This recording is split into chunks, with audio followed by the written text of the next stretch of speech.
Welcome, Spikelings, to the Shark Typhoon.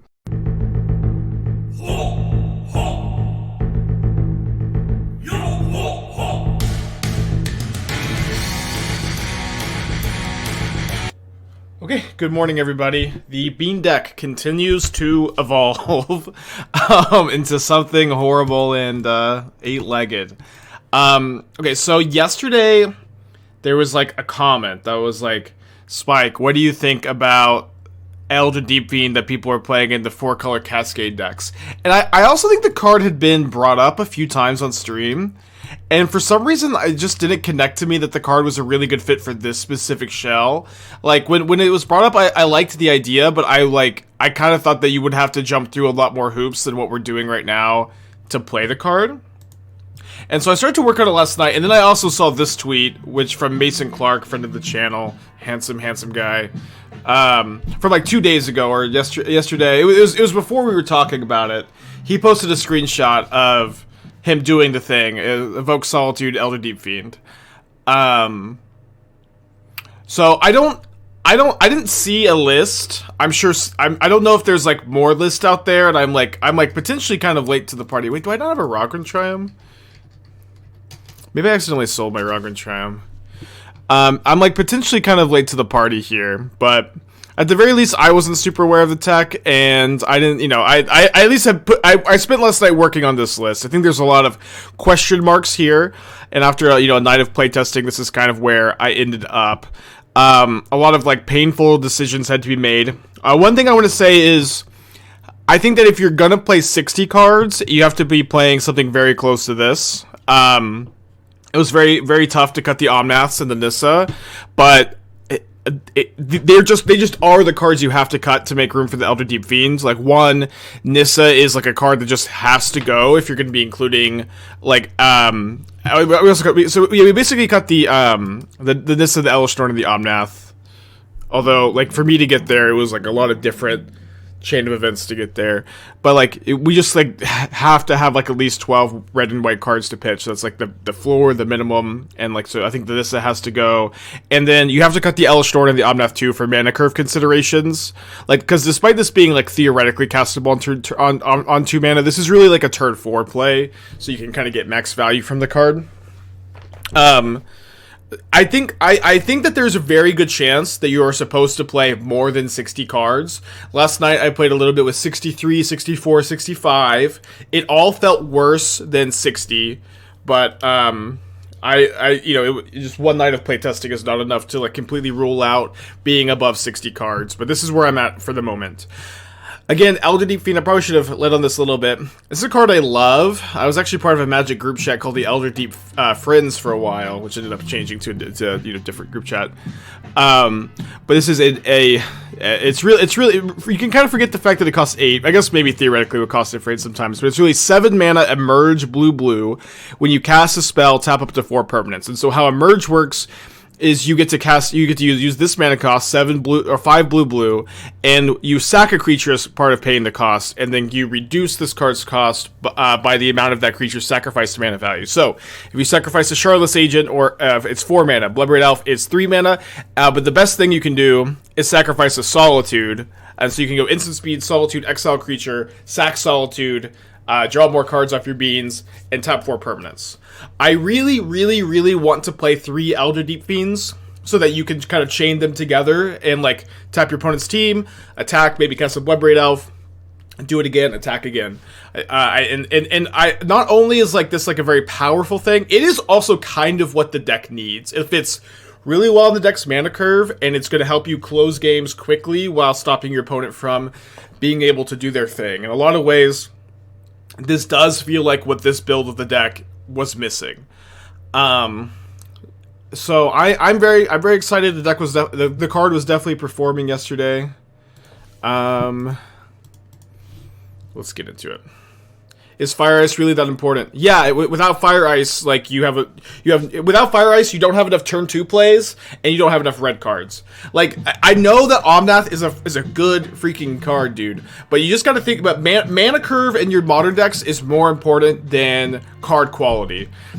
Fire Ice is it's just so important to have a high density of good turn 2 plays. It's so important to have a density of red cards, and you really just cannot also. I know people just want to play a million Omnath. For Teferis, I agree. You could play one less Teferi and like one more Omnath if you really wanted, but your mana curve is also lower. Like a lot of time, the most games you lose with this deck is where your hands are just super slow and like everything's just like uncastable till turn 4.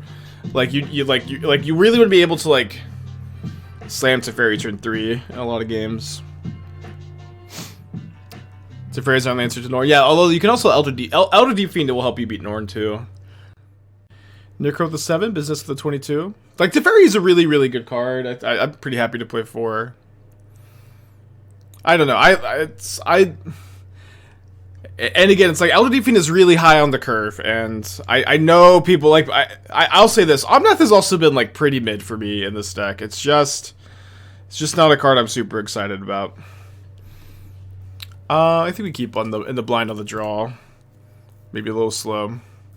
Yeah, I think Nissa has been like the card that's been much more impressive. Of course, we're talking about Nissa versus Omnath. Omnath pitching to everything is really nice. Like, this is like probably why people are really excited about the card. But like just like actually casting Omnath, I haven't been like. I don't think this is a particularly good Omnath deck.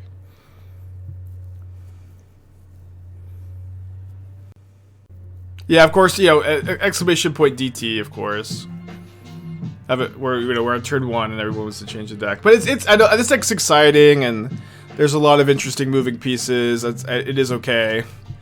I would rather people be passionate and want to make a lot of changes than passionless, you know. Oh wow, we have the nuts.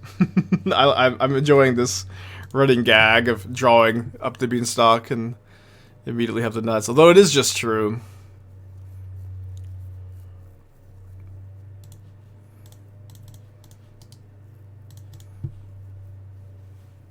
Yeah, the Elder Deep-Fiend definitely very good. Again, I saw that Mason Clark had tweeted with it. I should have DM'd him for like what he was doing, but just choose shy. I'm Jax with the tier 1, Biz with the 22, Necro with the 7. Thank you. I think I got everybody. When I play Elder Deep-Fiend and Calibrated Glass, what says game over, I guess. What is their hand? I'm so confused. We reveal 2 Elder Deep-Fiends with our Cascade. And you can be like, you're just like a lot less shy about decking yourself, I think, with this build too. Force of Negation, okay. So maybe like the control list. It's Storm. Well, if it was Storm, I don't think they'd say game over, I guess. Maybe they'd be goofing around.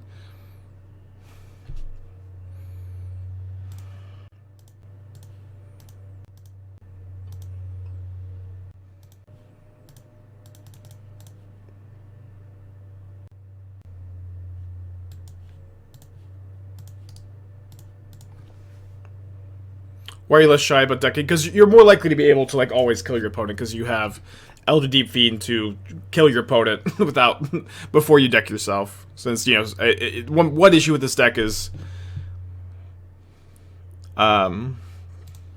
decking.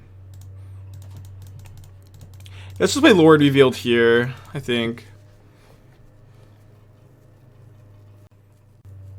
How afraid of colorless cards are we in Zillion Misspell deck? Well, I feel like 12 red, 12 right is the bare minimum of cards I'm comfortable playing in this deck. Ideally, I would like to play more, but it is really nice that in this deck, okay, Snap Charm, probably. What's really nice about, how many cards you draw, you can kind of cheat on your pitch card count a little bit.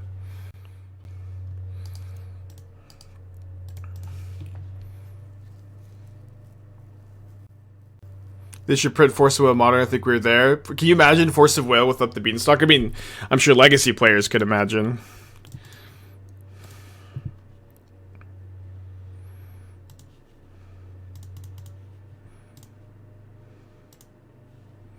Am I wrong to think this version is not super prepared for mirrors?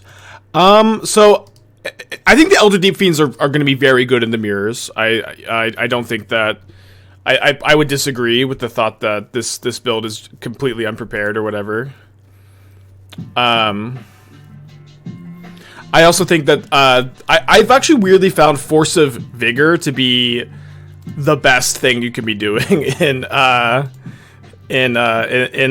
Mead Mirror. So like I have a sideboard plan.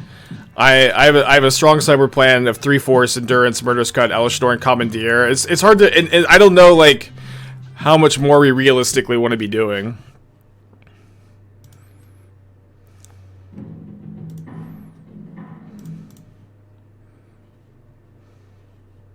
Alright, we get to do the thing here. This thing is it's just pretty damn damn good.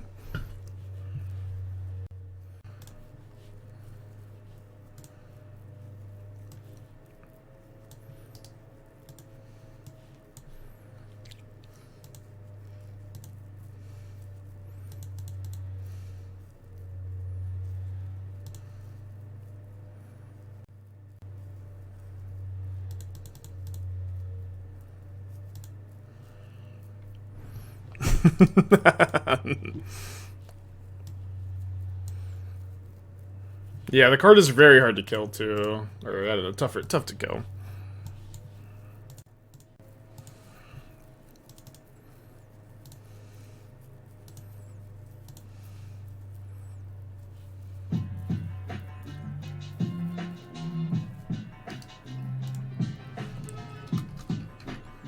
Alright, daily updated State of Modern.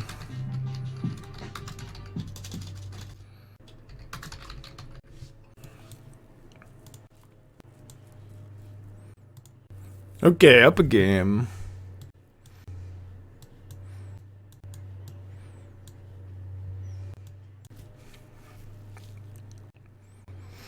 If you like this, might also try Descendant Mindbender. Yeah, the double black is kind of tough, but you could do that maybe in like the Calibrated Blast build or something.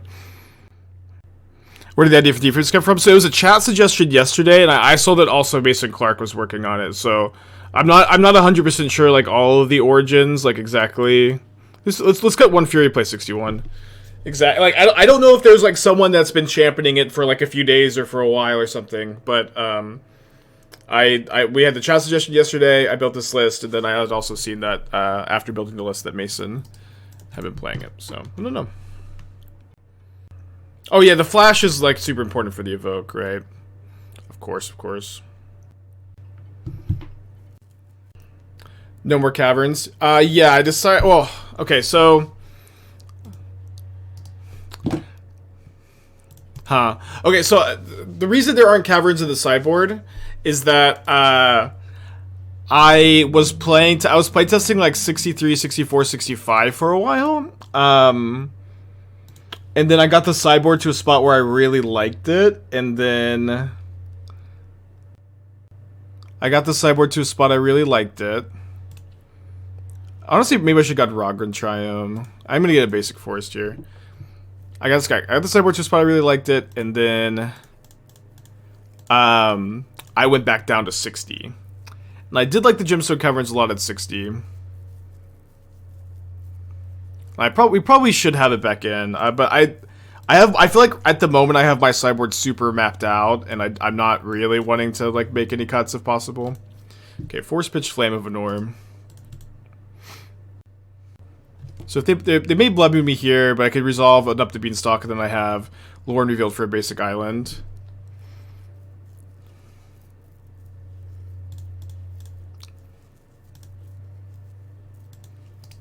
Not a basic plains, unfortunately. Probably could have played around Blood Moon better, of course. But a lot of my cards are castable here.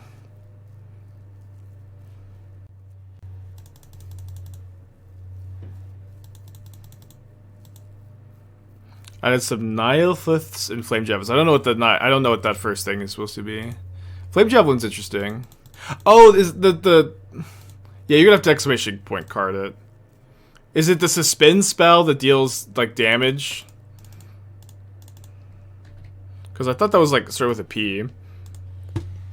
Have I considered Advent of the Falling Star? Yeah, I don't know what Advent of the Falling Star is. You got to exclamation point card these. Okay, so this is 1 black, whenever a card is put from opponent's graveyard from anywhere, if it's suspended, remove a time counter. 4/4 fear. Interesting.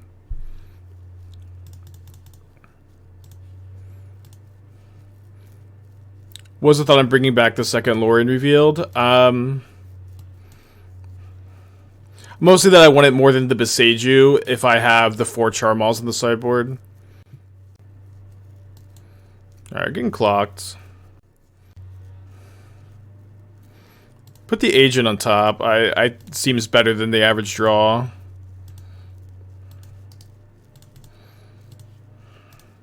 Need to find some Furies and some Solitudes quick.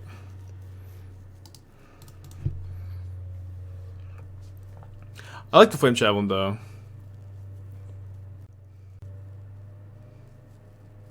Ups the black count, great turn 2 play. Yeah, I'm not super opposed to it. Commandeer needs 2 blue cards. Yeah, I'm only playing 1 Commandeer at the moment too, though.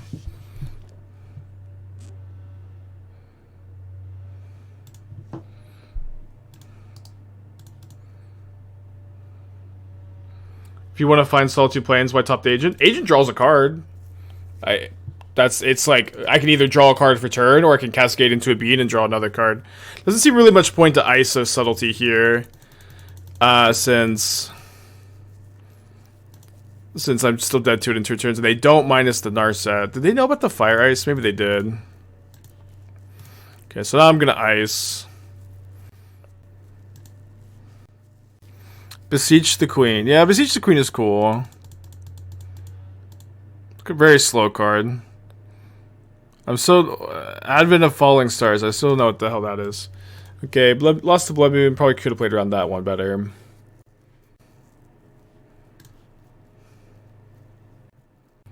I can't believe they bolted the Bloodbraid. They want to keep their Narset alive. I don't think I want to play Force. Oh, especially maybe on the draw you're supposed to have a Force. On the play, it's just like Blood Moon is just so hard to lose to. Would you say Maelstrom Pulse is a good card against 4 color for food? No, I have a hard time imagining why you'd want Maelstrom Pulse over Force of Vigor. Just like I don't think Maelstrom Pulse is like very playable. No, Elder Deep-Fiend cannot be pitched, unfortunately. It's not a blue card. Yeah, Hammer has a tough time against the Bean deck.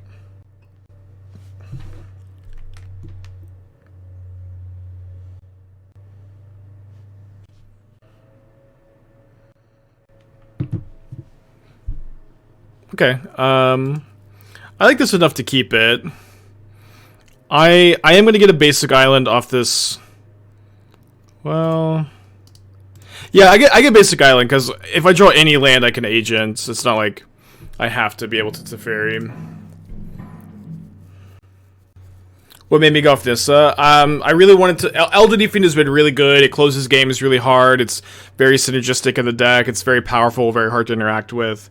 And you just could not play the Nissa and play 60 cards and play 3 Elder Deep-Fiends and keep the number of pitchables for Solitude and Fury. So to play Nissa, you have to go above 60. One thing about, like, if you go plus 1 card, you probably don't have to add a land. But if you go plus 2 cards, then you have to also add a land. It's just like... Oh, nice. Okay. Yeah, just play during the Blood Moon game.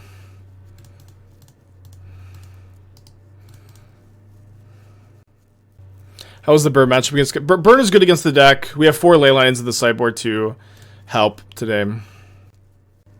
Sounds peaky. Yeah, sorry. People keep saying it sounds peaky when I have the microphone close to me. I had the microphone in my face the other night for the Dive Down podcast, and I just thought I may recreate that. Oh, okay. We're at 20 life with all basics in play. Just take a moment to reflect on that. Not something that happens very often. Does that sound better?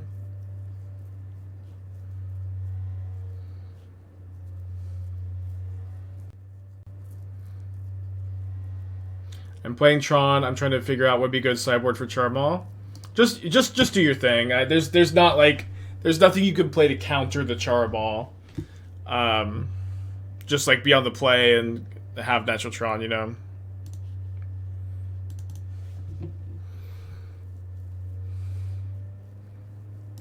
Just so crazy to just like, all right, you're a counterspell deck. I'm going to cast Bloodbraid Elf.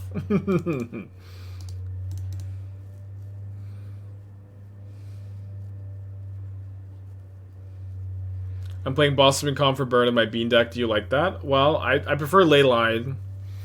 I cascading into Blossoming Calm is fine, but Blossoming Calm is way better not cascaded into. It's way better drawn and responding to a burn spell. I like to see Omnath do that, huh? Theo with the 9 months. Thank you. Welcome back.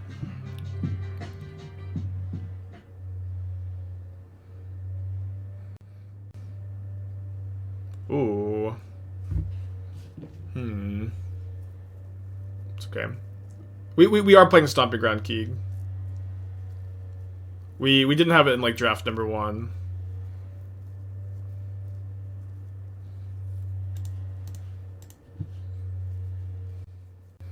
Shout out. This is basically what Maelstrom Pulse is like, by the way. Like you're just like significantly going down on cards. Like my opponent has 2 cards in their hand here. It's just like so tough to fight on that axis. Because what's tough about it, I should probably say, is that you have to spend so much mana to like remove your opponent's card draw engine. You're down on cards from the exchange, and then like your opponent just gets ahead on board the following turn. Flame of Anor, main phase, draw 2. How does Living in Matchup feel build? Living in Matchup is worse with less endurances, for sure, but Living in doesn't seem to be super popular at the moment, and I'm not necessarily the most afraid of it.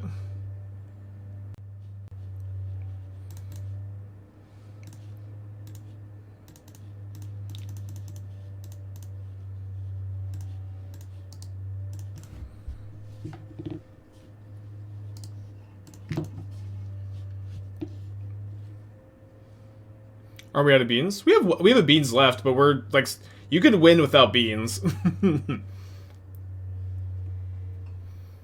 We have 1 beans left though. We also have an endurance that can shuffle our beans back in, maybe. Okay, main phase draw 2 again. We're a little Teferi flooded, maybe.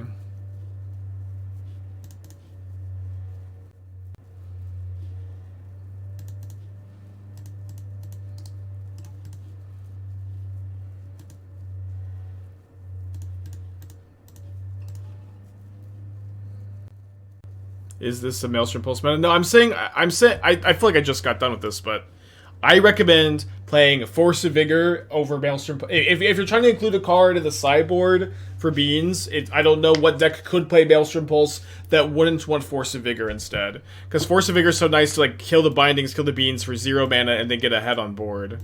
Getting ahead on board is like a really good thing to do in Magic. Okay, so let's Shardless Agent first because we only have 1 beans left. And I could potentially hit Endurance off by Bloodbraid Elf.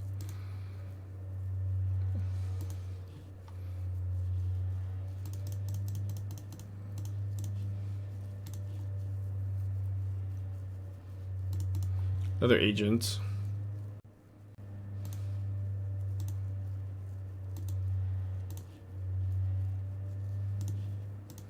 Why do you want to remove the beans as food? Just do your thing and combo off turn 3 or 4. Yeah, I don't know. I haven't played the matchup. I do think that, like, with how many Force of Vigors the bean decks are playing, the food deck probably isn't great against 4 color at the moment. Instead of Vigor, 3x Vigor. Instead of Vigor, 3x Vigor, 2 Pulse. That's too much, I think. Or it depends on what deck you're playing. But I would play the 4th Force of Vigor over the 1st Maelstrom Pulse. I mean, Maelstrom Pulse, you know, very simply, is just not that good of a card.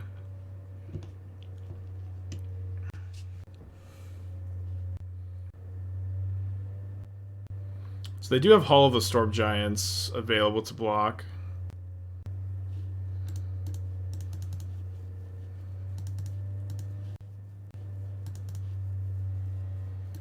It's worth 3. Yeah, so we can find Solitude, or I can also now I can ice. Oh, I also found Solitude.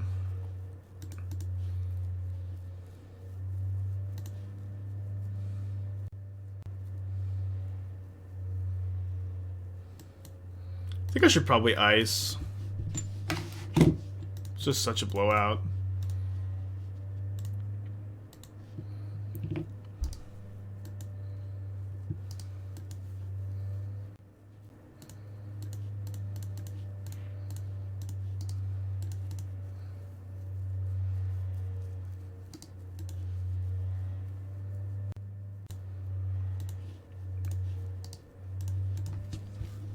Do you think I want to? I guess it's. I don't know how they could activate Hall. I guess they could go land, bolt, Hall me. I could also beat that, but no. I think it seems okay to leave this agent back. Blade doesn't have ward. Yeah, you respond to the activation before it has ward. And GG's. Cool. Oh yeah, I bet the American.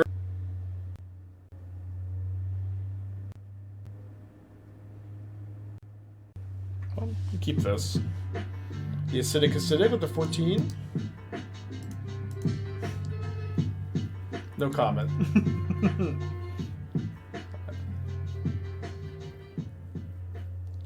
do usually like to fire turn 1 Ragavan this deck.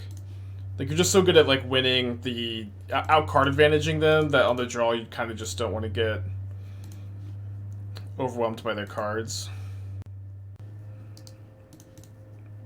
Teferi, Temporal, Picker with Beans, adds loyalty counters every time you draw. It just the card just really sucks. Like, I don't know. It's like the thing with Teferi, Temporal, Pilgrim, you get a lot of loyalty counters on the card, but it's still I'm just like not that excited to play it.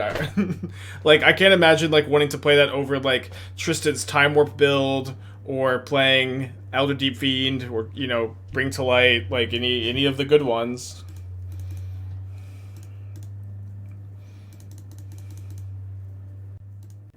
Like all of the ability, the Teferi will have a lot of loyalty, but the card is very weak. Like, I play Elesh Norn instead. It's like, it just isn't good. Unfortunately, it's very cool.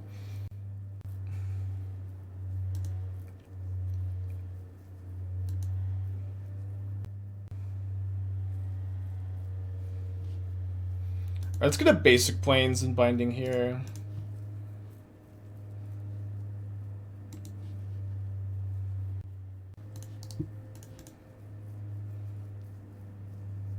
I will agree this is the most playable. I think Up the Beanstalk, huge for Teferi, Temporal, Pilgrims playability in Modern. I'm not arguing that.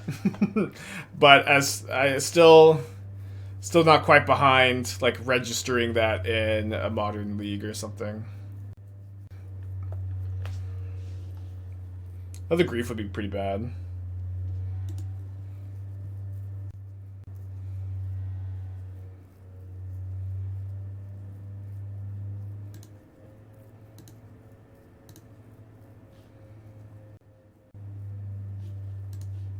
Alright, let's go ahead and binding the Ragavan here. We go ahead and get Raugrin Triome. Come on, Bean. Shardless Agent, Bloodbraid Elf, Beanstalk, Teferi.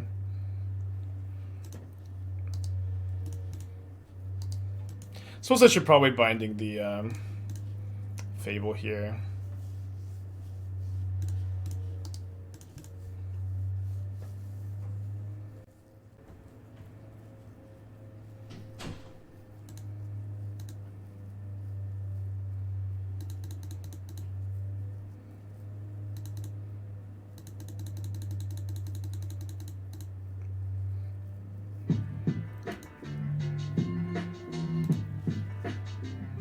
Got 3 cards. Teferi's a good pickup.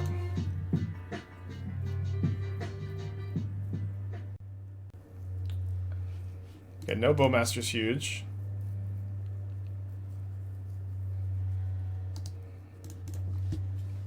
ST1, the 27th, thank you.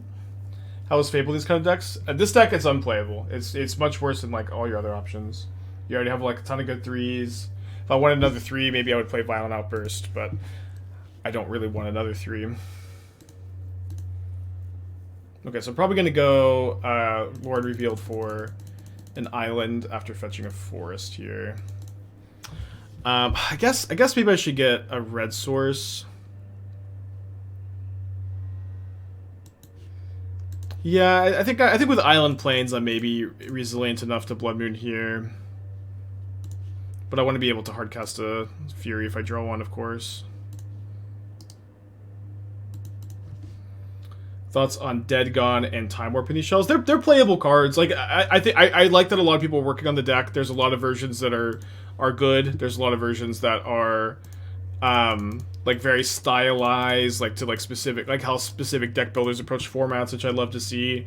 There's a lot of like those are both like good tools. We played we played Time Warp. Time Warp was actually kind of like the predecessor to like the Bloodbraid build, and you know, Elder Deep-Fiend is kind of like a Time Warp that that attacks for 5. Which is nice about that card.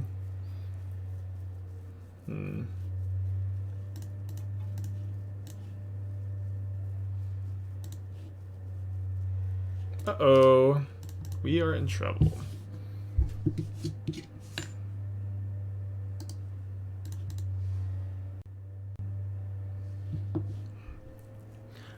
Obviously, a lot of top decks that just put us right back ahead. But one turn. Oh, there we go. I only have one binding left in the deck. Yeah, I guess I'm holding this. And I should tap in a way that I could potentially draw Elder Deep-Fiend, I guess. These are some of the most fun decks I've seen in a while. Great to see. Yeah, I agree. These decks are. It is kind of funny. This deck's like we're just like value Bloodbraid Elfing, and we're playing Elder Deep-Fiend. And the deck is like still like the go live notification today was a lot of hero cards in the villain deck. Just how I feel about it. That this has become a villain deck, but gets to play a lot of sweet ones.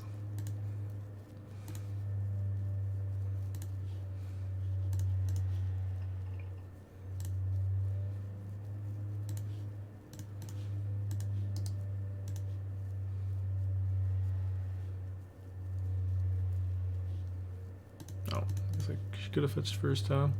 It's nice with no landfall cards too. You just get your fetches out of the way. Oh, perfect. Or good. I don't know. Perfect is... What's perfect, huh?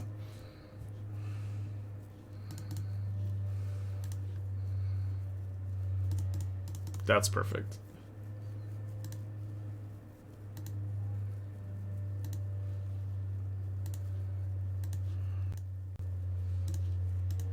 Probably don't want to fetch Shock. I think we'll just emerge off the Bloodbraid Elf.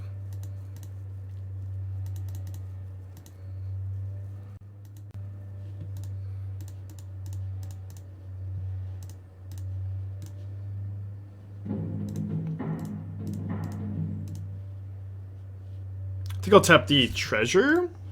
Just try to get them off of red mana.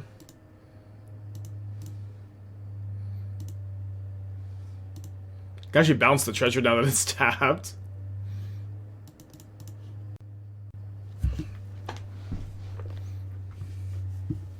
Yeah, I agree. Beanstalk is a very funny name, so people like it. I think that there is, like, sincerely a degree of that. Yeah, and I guess we bounce our Elder... We attack for 7. Do they ever... if they trade with the... if they trade the Reflection on the Shardless Agent, it's so tough. Okay, now we just have no worries. Yeah, no worries. Gotta make sure I've got 2... Oh, wait. I did count, but I seem to have miscounted. Okay, so let's... It's just a disaster if they block here, and like they should be able to see the onboard trick, so let's just attack for 5. Sorry about Lucy, she's been barking so much lately. Suppose they do get to copy their Voidwalker.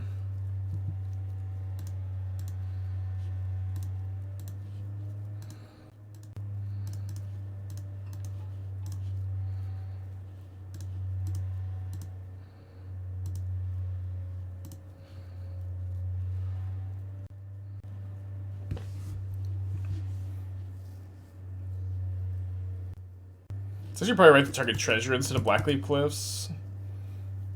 So that if they use the mana we tap to copy no matter what, but we make them sack the treasures, like very small thing. Yeah, so they can actually, I guess, sack and get a Bloodbraid Elf and a Shardless, attack the Teferi with this, and then Cascade twice. Battle with the 43, welcome back, thank you. Oh, they can also just attack with the Bloodbraid Elf, okay. But I have a blocker for it with the Fiend. Amaria's Call for Steam Vents and Nissa for 1 Teferi keeps the white card count the same. I would probably cut Lrien Revealed over Steam Vents, but I don't mind the suggestion for sure.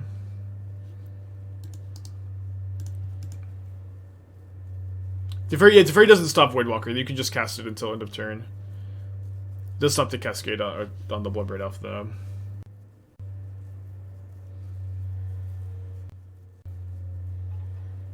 We're dead to Terminate plus Bolt.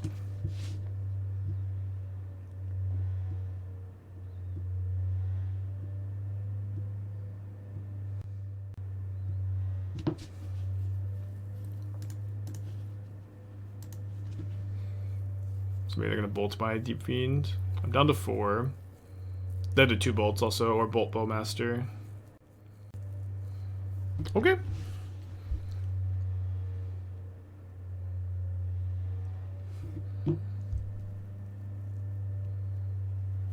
Could lose. So this goes away.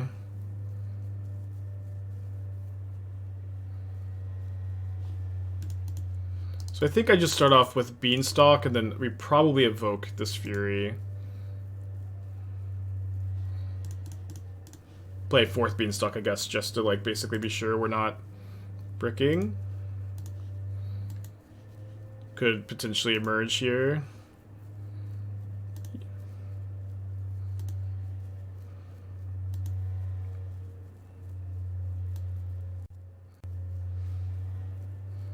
I think now I'll just go 2/2.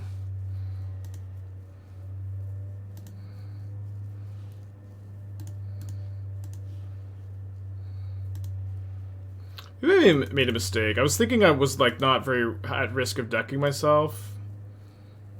The thing is, we still have 3 more Fire Ice in the deck also.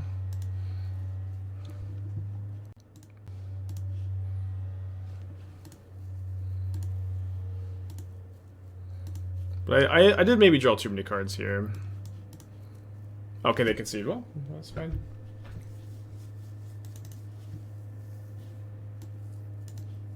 Okay, so I'm not actually really super convinced of this like Leyline sideboard plan, but we're gonna keep it for now.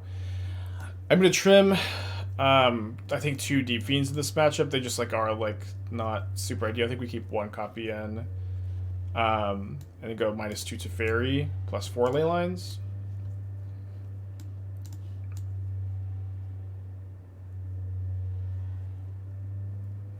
I tested Archive Traps in the main as another free spell that lets you draw so many cards. It's legitimate win condition, specifically at some bad matchups to be rare. Yeah, so I thought about playing Archive Trap, and I was like kind of unconvinced that like you just want to play 4 Archive Traps as your only mill cards. Like you just have 4 Archive Traps; those are your win conditions. That could be the case, but when I was working on the Bean Bird deck, I was like trying to figure out if there's any way we could also like we could do the Archive Trap thing and mill. But I actually don't disagree that maybe just 4 Archive Traps is that's just enough to win most games of Modern. Maybe, but also like they are dead in some matchups, so I feel like you would have to play Field of Ruins, so you could be. I don't know how that would work exactly. But Murktide over Deep-Fiend. We only have 6 instants or sorceries in this deck. This is not a good Murktide Regent deck.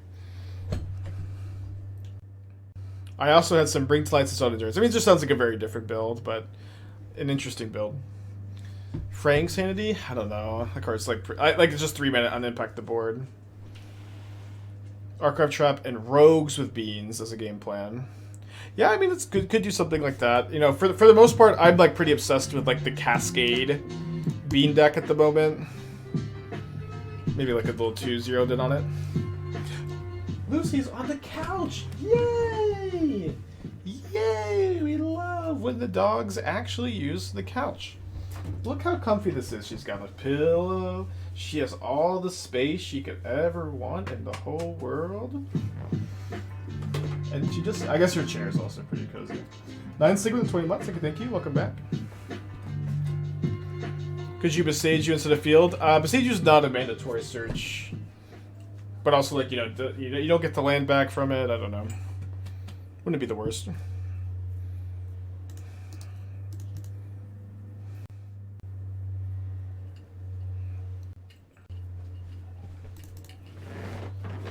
No. And she just goes to her chair. Just goes to her chair. That's okay. That's okay.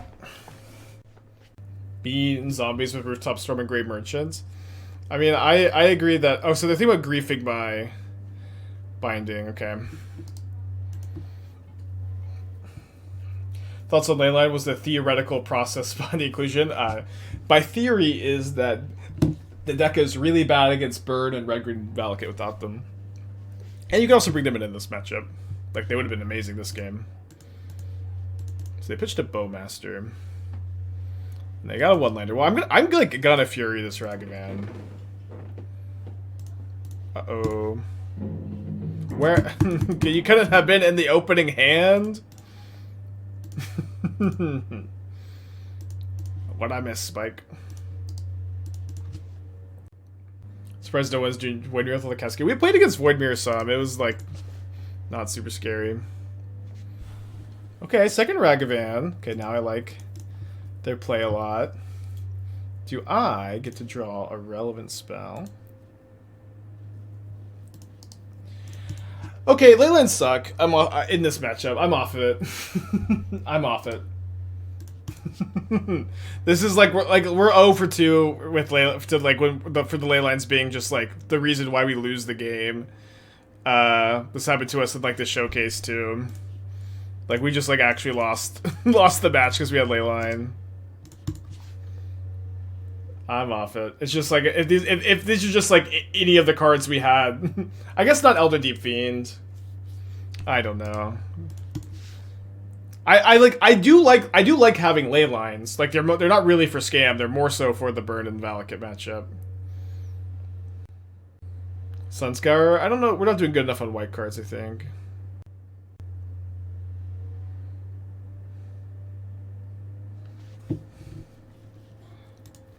The one Elder Deep-Fiend. I guess these cards are in my deck, but this was like about as bad a series of draws as it gets. The one of Leyline Club. I have a single Leyline the Voided sideboard. I love it. I played a single Leyline in the sideboard of the PT.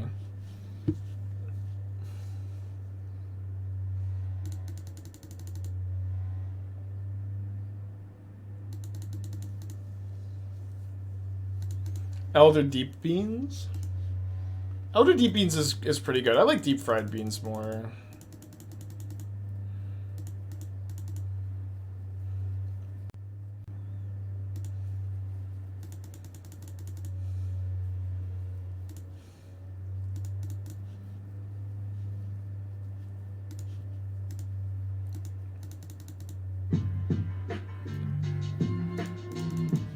Alright, spell. Good Shardless Agent, we're pretty in it. Ding ding ding.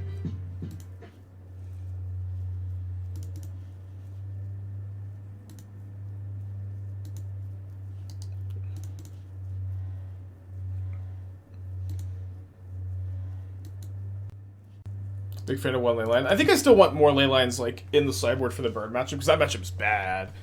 And people are playing it right now. But I'm on board with like just siding one Leyline in this matchup though. I'll truck with the Twitch Prime. Thank you.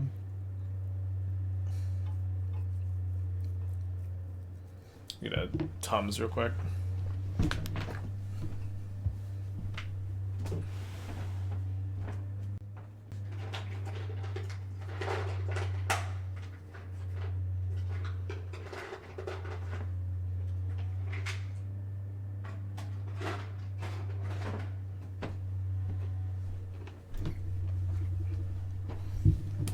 Okay, I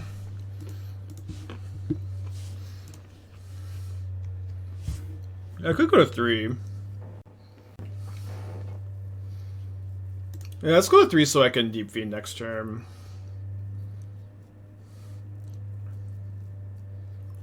I have Leyline in play, so I'm not dead to Bolt.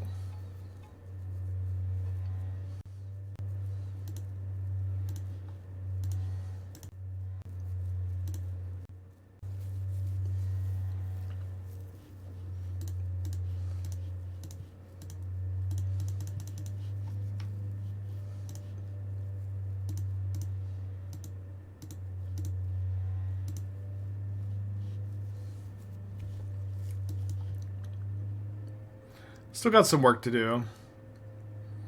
Could we ever emerge in response to the bolt? Nope.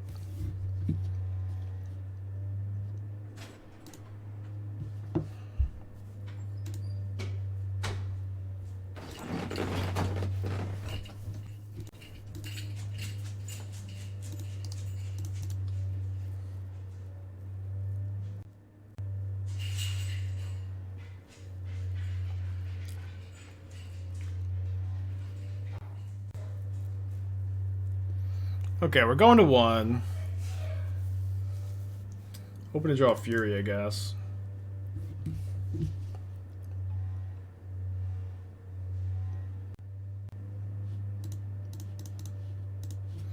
Okay, we're looking for Binding, Fury, Solitude off this bean draw.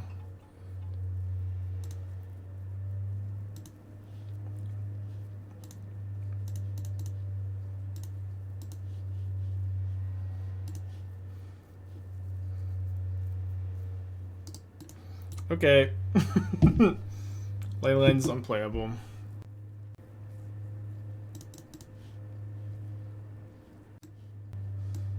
I'm gonna try 1. I'm gonna be on 1, do this. I thought Shardless Blue Pimp discount blue cost for Elder Deep-Fiend. No. That's not how it works. Or match up to Mulligan in. Let's keep. Elshorn is great against them, right? I don't think so.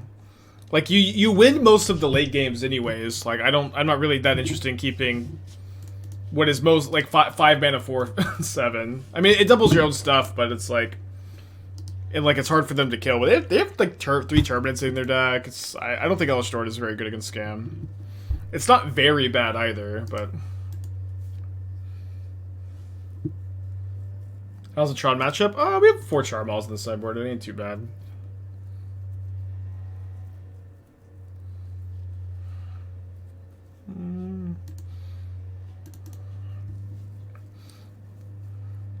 With the fear of God in them. With the Fetch Forest main phase. I'm just going to ice them in their upkeep, of course.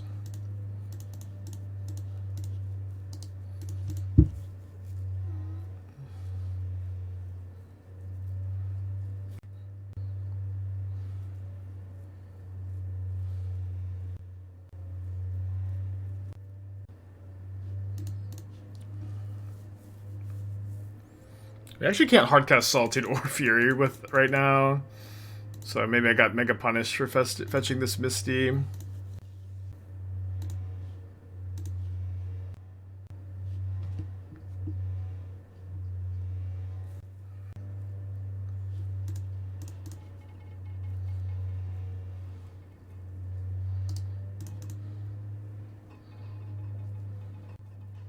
Come on, beans. Okay, let's.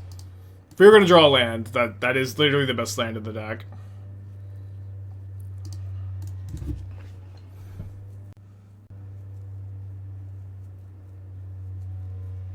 Say a Bowmaster.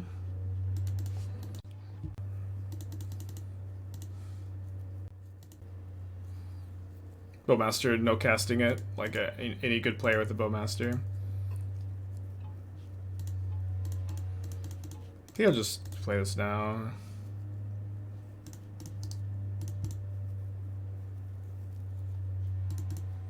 They could have Blood Moon in their hand and like not be able to cast it. Although I guess why would they have fetch like this if they were even on the Blood Moon plan? Literally what is their hand, dude? Should I ever just cast a Fury? I think so. It's like they could have Shieldred, they could have Grief, they could have Fury, but the Scam Fury is actually pretty bad for me. Let's wait a turn. The problem is I'm scared of getting Grief scammed here. I really love the Horde on for multiple turns, never cast it. You should be casting it when you're missing land drops. People like just never cast it though. It's like it's ridiculous how long people hold Boat Masters against me. Which is like I think usually incorrect even if like they still ping me a lot of the time. Like I still like have to play into it. Our draw here has not been very good, but we are my opponent is like one of the worst scam draws I've ever seen, I guess. Gonna get a little bit better next turn maybe. You're forced to kill your own creature Fury. No, that's I've seen judges rule it that way like 3 times, but it is up to 1 creature. I like jam 90%. Getting extra ping is not worth the tempo. Yeah, it's just like I'm worried about playing into Scam Fury. I left in 1 Leyline. I think I would have found plans. Yeah, that was probably a bit better. Although if my opponent just like jams Blood Moon here, they die. So maybe I'm not that worried about it.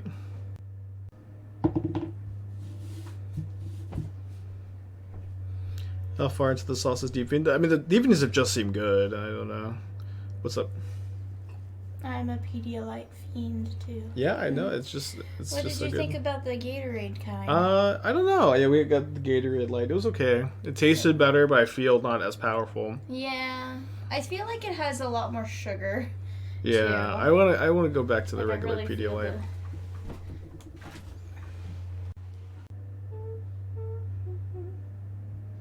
Oh, you mean Jim the Bowmaster? Yeah, you just have to use your mana in those kind of spots.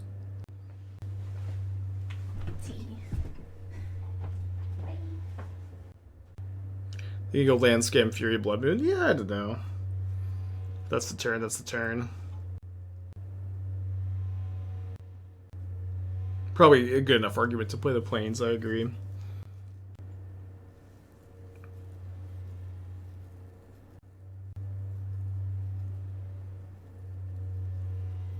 No scam card is wild here, dude. How did they not have a scam card? They discarded a Thoughtseize and a land? Wait, what did they discard? I gotta go back. It doesn't say. Still, it's kind of crazy.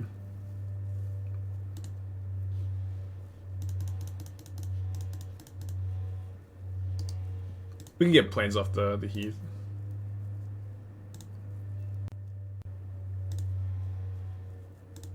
They discarded nothing? How did they discard nothing after doing nothing for 4 turns? Doesn't make any sense.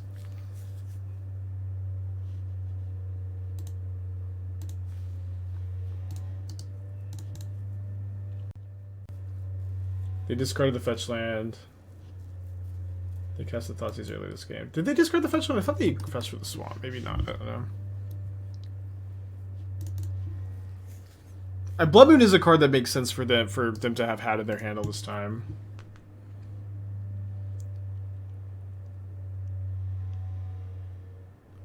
So what are we gonna do? I think I like Teferi, bounce the Blood Moon,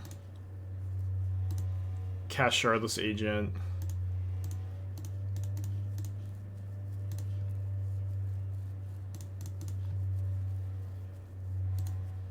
So I can, use my mana the most effectively this turn. Oh, okay, do have the Temple Garden.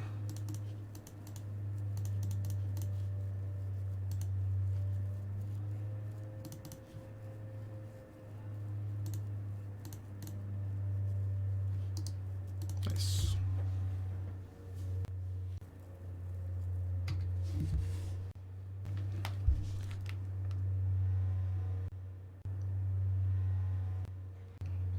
They got a Blood Moon, and they got 2 mystery cards over there. Dash and Ragvan, huh? I might block. I might block with both.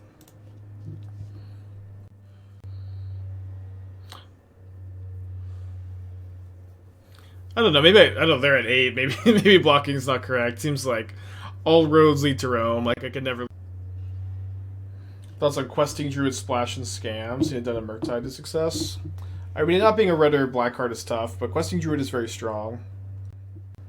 Yeah, we've been casting. Elder Deep-Fiend has been good. It was bad one time when we drew it, but we also drew a bunch of ley lines. Only had one copy of my deck at that point too.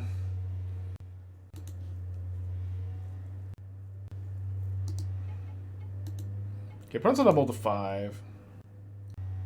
Would cascading into Sanctifier be consideration against Scam? Seems like a waste of sideboard slots. Like, the Scam matchup is pretty good, and Bean is also really good against Scam, too. Like when you cascade into Bean against Scam, that's also, like, an incredibly strong play. I'm just, like... I agree that Sanctifier would help the matchup, but it just seems like a waste of sideboard slots overall. Coffers? I have, like, literally haven't played against Coffers yet, so I'm hoping that's what we're up against. They're also giving me full domain. Thank you, Urborg.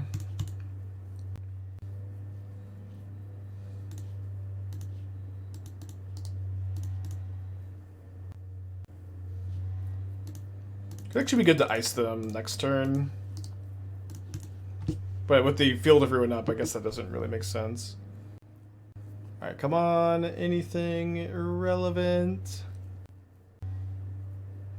Looks like the Cofferless Coffers deck. It looks more like Coffers to me. I don't know, like the Cofferless Coffers deck plays 1 Urborg. And it doesn't mulligan to 5 that often. It's good for us.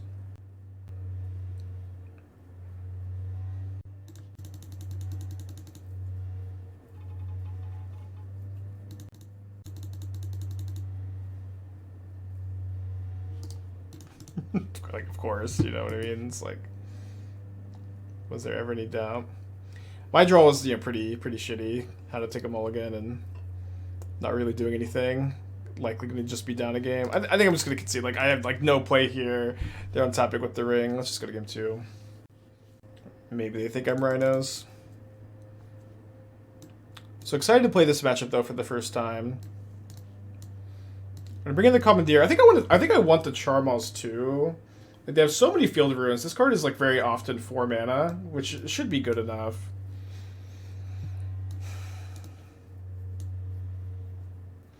They're a Bowmaster deck. I bring in the Commandeers. I think we probably want to. I mean, Elder Deep-Fiend does seem good against them. Teferi's pretty bad against Coffers, and I think we can trim a Solitude too. Kind of low on white cards, or definitely low on white cards. Might be fine though. We really we can just hardcast this in like a lot of the games. Just have some extra answers for Shieldred. Low on blue? Yeah, lower on blue. And they have 1 Commandeer though, so I'm not like worried about it so much. Murderous Cut for Shieldred. You could play a Murderous Cut over like Solitude number 3 maybe.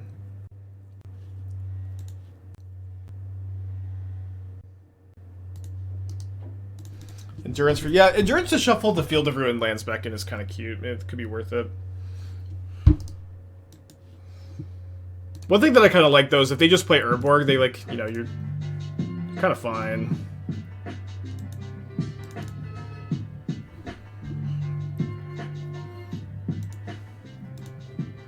Chocolate, the 20 months. Welcome back. Thank you.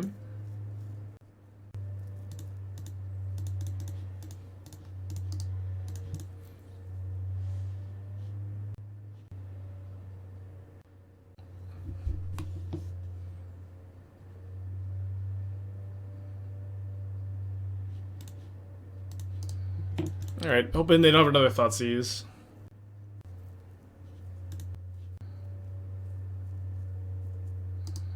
Okay, they don't have a 3rd land. I guess we accept that, huh?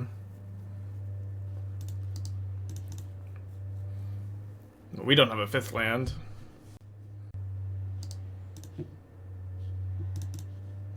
Yeah, I don't think I'm cycling my Lrien Revealed here.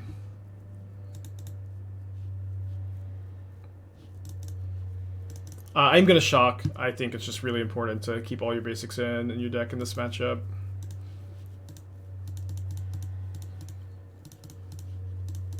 Thinking of Bowmasters. I'll probably Solitude the Bowmaster response to trigger.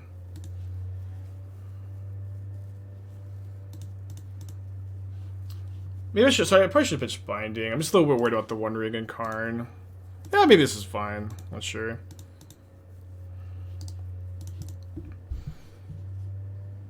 Also, again, like, just nobody ever casts the Bowmasters. I guess I see the Lrien Revealed. I think it's correct, but it is kind of weird because they're like so stuck on mana. Funny, they draw coffers.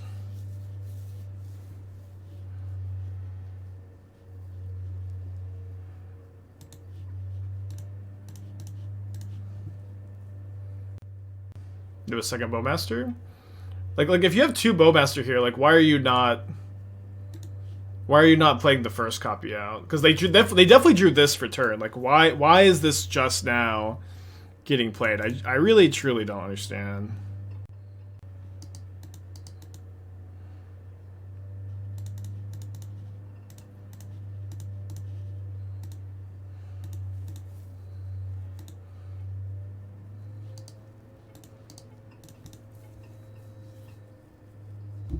So the one reason I'm now jumping Sickness so is for pitch pips or finding colors okay without them. Yeah, 12 is like the bare minimum. You really get to cheat on pitch card count in this deck compared to other builds because you just draw so many cards every single game.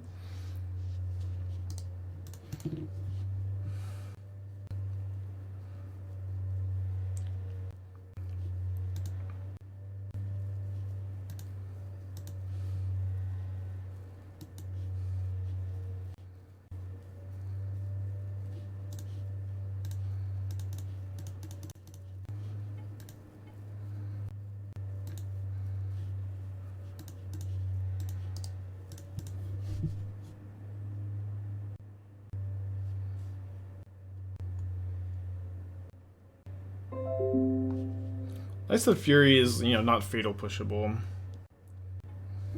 Can march it, I suppose. So they pitched a fatal push and a Bloodchief's Thirst.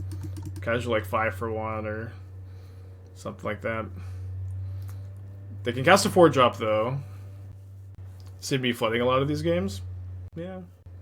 We played 3 matches, you know what I mean? That might flood it sometimes. Sundering Titan. That's Binding now, so I could cast an Elder Deep-Fiend. I mean, punish, because I could have gotten an extra card, I suppose. I have to fetch... Well, I can get a forest, I guess. Yeah, let's just get a forest. So Field of Ruins are pretty online, but... Don't really want to go down to 3, huh?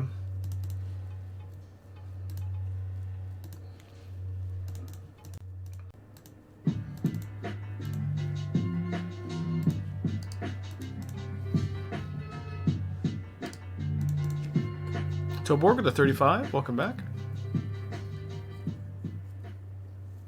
Alright. 2 super duper lopsided games, I guess. I think I actually want the 4th Solitude, just like the life gain. Not just because of the life gain, but the life gain is nice. Like, it's like all the Shielders and Bowmasters. Drop a Charmaw. I think the Charmaws are pretty good. I think they very, very often cost just 4 mana. We're gonna tilt them all to 6. We are as well. I think we keep. Yeah, Elesh is for the mirror. Can bring his Titan decks too.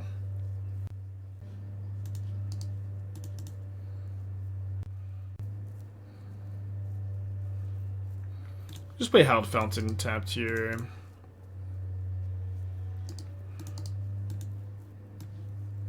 No artifacts on the side if I Commandeer a Karn, unfortunately.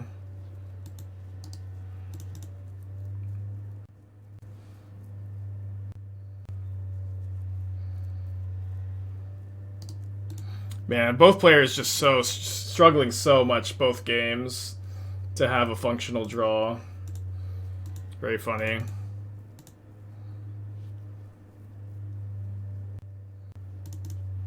Okay, I'm probably getting Bowmastered, but let's, you know, let's play this. Wait, what color mana is Up the Beanstalk? Does anybody remember?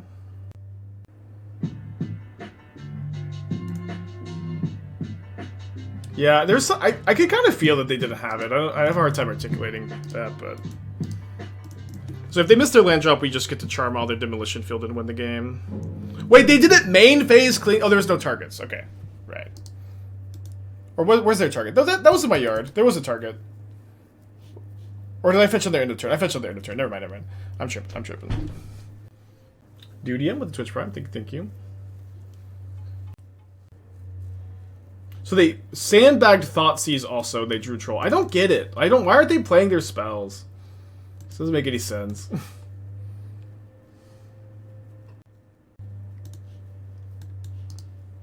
Like, they drew one of these this turn, probably. Oh, they cleaned it us. They cleaned it us. They drew both of these. Okay, never mind. Sorry. Tripping again.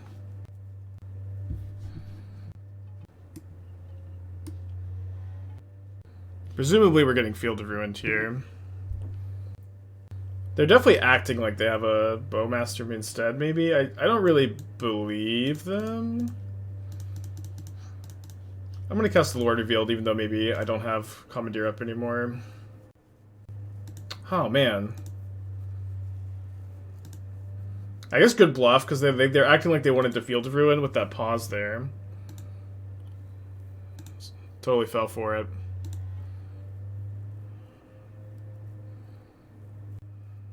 Guess we do have the Commandeer up again, though. We could take this hit. So it takes 6 down to 7.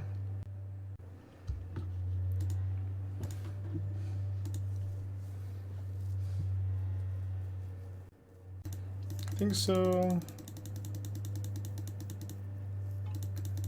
Pretty dead to us, Shieldred here.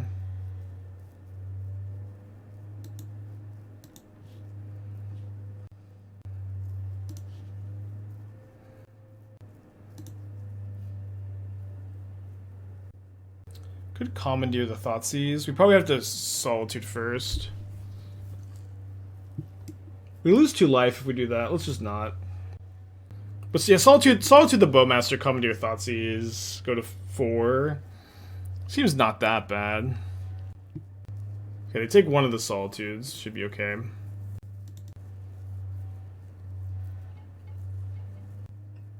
Okay, so notably, I don't have enough white mana to Binding and Solitude. I can Lrien Revealed for Hallowed Fountain, but Hallowed Fountain's already in play, so I can't do that. Although I think I should just be safe to hardcast Solitude here, because I could just Commandeer any removal spell they have for the Solitude. I can Solitude, exile the Solitude, draw a card, go to 6, exile this, block here, have Commandeer available. But I guess one problem is no, they can't even double ping. Did I bring the Elder Deep-Fiend? We're main decking 3, and I kept them all in.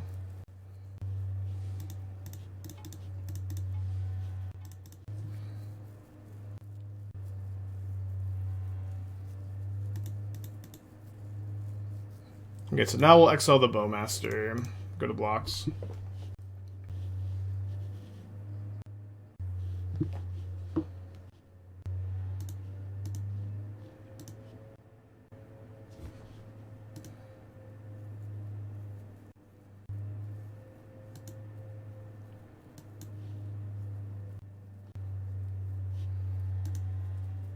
So go to 7, jump block, 10,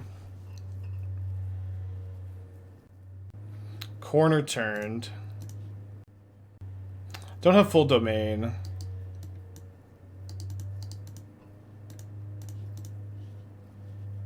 think it's really good to ice them here so they can't play a 4-drop also.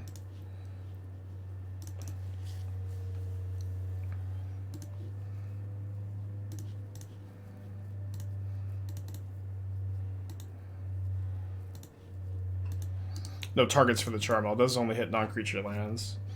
But hopefully we can find our Elder Deep-Fiends and just, like, not really let them take another turn.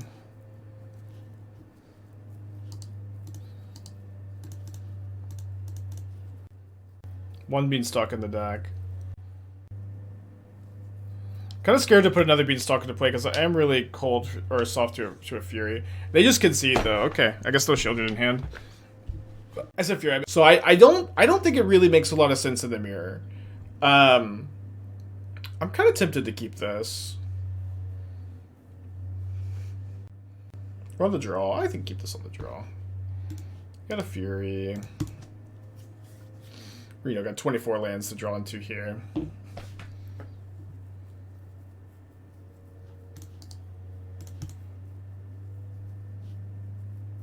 Is a Narset better for mirror? Well, Narset dies a lot, but I at the very least, there's a lot of mirror breakers. I did lose to, I will say I did lose to Inevitable Betrayal in the mocks. But it was like this crazy game where my opponent had Inevitable Betrayal, but they just like, they also had like two subtleties and a Force of Negation, two subtleties and a Commandeer to back it up. To make it like, you know, pretty close to unbeatable.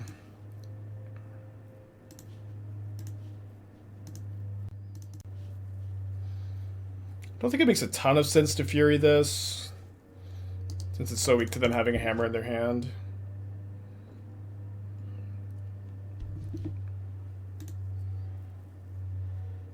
Why only one endurance? I only want one endurance for like the mirrors. Like I bring it in like the first copy in a lot of matchups, but I haven't been playing against Living End very often, and I just felt like I was committing too many sideboard slots to Living End, if that makes sense.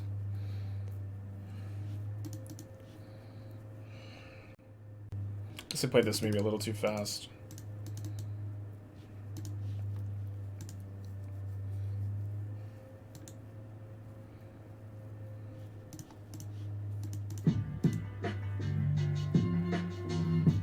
I think I'm gonna Binding the Zagoth Aid after my opponent taps the Urza Saga to make a token.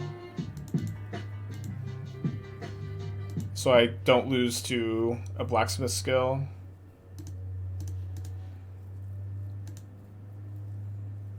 And it also means, like, if they have a hammer from, they need to have, like, hammer in hand plus another Zagoth Aid, because the hammer off this won't be that helpful unless they have a paladin. So we went with the 25 months, thank you. Does the Atraxa version play 3 mana Teferi? If not, Noble Trail is better there. That deck is so obscure, it doesn't make a ton of sense to, like, almost ever consider, like, sideboarding with that deck in mind, to be honest. Okay, so no Pure Steel Paladin this turn unless they have Drum. They can have Forge Anew. They do have Forge Anew. I feel like I could have played this game better. Down to 12. Not really any help from the top of the library. I have to draw a Solitude, or I lose. I think Agent is better than Teferi here, because I can, like, find Fury off this draw, and then my Fury is more likely to find me a Solitude. Okay, not good enough.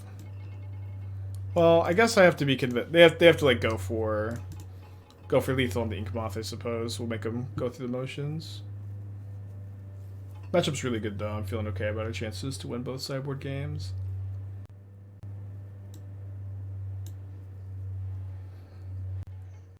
Auric, Lore Mage, and a Cauldron Shell. I don't know what that card is. Exclamation point. Is it the Simic card? Because one of our mods really is obsessed with that. Yeah, it seems to not be a card. Okay, it is. Okay. Tap search library for a card, putting about graveyard, then shuffle sorcery card counter. It's just so slow and so weak.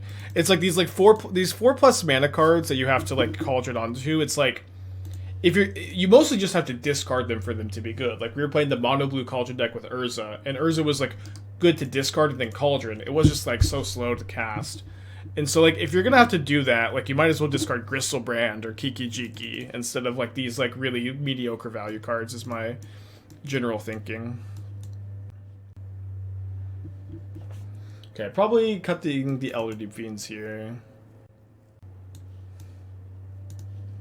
Charmaw Bloodbraid, and I want some Charmaws usually, like 2. White card count for Solitude is really important. I think I can afford to trim 8, single Teferi, and I think I could trim a Fire Ice also. Is Charmaw overboarding? I think Charmaw's good against Hammer. I have really good experiences with Charmaw against them. You don't want to play 4. I think you want to play 1 or 2. It's in 4, it's in Pro Pilgrim Bean Shells. I mean, I'll say Up the Beanstalk, huge win for Teferi Temporal Pilgrim. A card that nobody would ever, like, think twice about, think once about. I am less than excited. I guess we go Jeskai Triumph Stomping Ground. I am less than excited about this card. I think that it is a worse 5-drop in Bean Shells than Bring to Light, Elesh Norn, Time Warp, Elder Deep-Fiend if you count that card as a 5-drop. Elder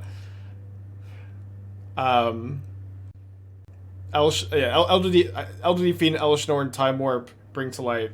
So I'm just like kind of confused how it like ever makes a deck list, but it is very cool. And Elder Deep-Fiends have been really good. I think that they're great in the deck.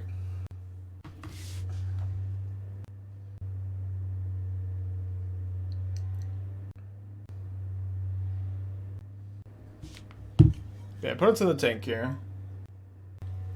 Yeah, it is very cool. It is super cool, and I bet it's super fun. I bet it's like great content, but in my quest to find the best bean deck, I must not add Teferi Temporal Pilgrim to my party. Beat in a brought back show. Yeah, we've done that. This deck was good. I think this deck's actually probably very good at the moment. It seems like probably insane in the Bean Mirrors. But this was our brought back Heartless Summoning Up the Beanstalk build that I thought was pretty good. We had a good day with it.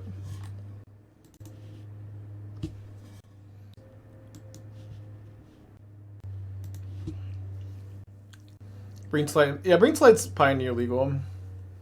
Sometimes he's some play. Yeah, Tali was so cool too. How many 5 CNCs do you need for bean minimum? It just all depends. Like, ideally you want like 12, but ideally I don't think I've played a deck with less than 12. But like I might play like 10 minimum depending on like do you have a ton of cantrips in your deck? It's like if you have 4 preordains in your deck, I'm feeling somewhat comfy. Okay, I have something to talk about though. While we wait for our opponent to show up. Hold on. I was so excited about a brew last night. So there was a tweet about this card, Second Wind. I totally misread this card and I got really excited. I thought this was like kind of a meme card. It's 3 mana, enchant creature, tap enchanted creature, untap enchanted creature. The enchantment is what has this ability, which is something I think is very unique. I don't think enchantments have activated abilities almost ever. And because of that, I thought that it gave the enchanted creature this ability. So I put this deck together to combo Grimoire Thief with Second Wind, which doesn't work. This combo doesn't work. But I thought that this was just Merfolk Splinter Twin, and you could protect the combo with like Subtleties and Force of Negation and Mariner and Hexcatcher and Sylvoon. I was so excited about it. And then I played 1 game and I had the combo immediately and it just didn't work. That was your first combo deck? Yeah, the combo doesn't work. It's not. The enchantment has the ability. It doesn't give the creature the ability like every other enchantment aura ever. So I don't know. I don't know if there is a combo with this, or if it is, it's like a 3-card combo, which is not going to be good. But if it did work, I think this deck would have been really cool. Okay, opponent's back. But I probably spent like an hour on that last night, like building the list and like I looked at every. I got so excited. I looked at every single modern legal card that like triggered when it became tapped or untapped. This was the best one. Some Time Twister Cottage vibes. Yeah, I mean there's a lot of ideas like this that like I get excited about and just don't work. This is, I don't know, like maybe 10% or something. Or like I get really deep into it and it doesn't work. The Time Sifter Troll Cottage thing similar. It's just like a lot of things very close.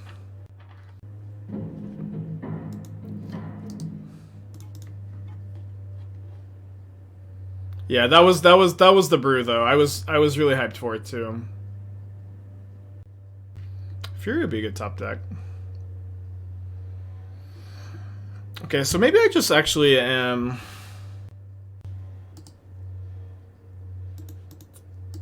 Ah, it's weird though. No, I think I need to stick to the plan and get Stomping Ground. Stomping Ground, fire the Sentinel end of turn probably.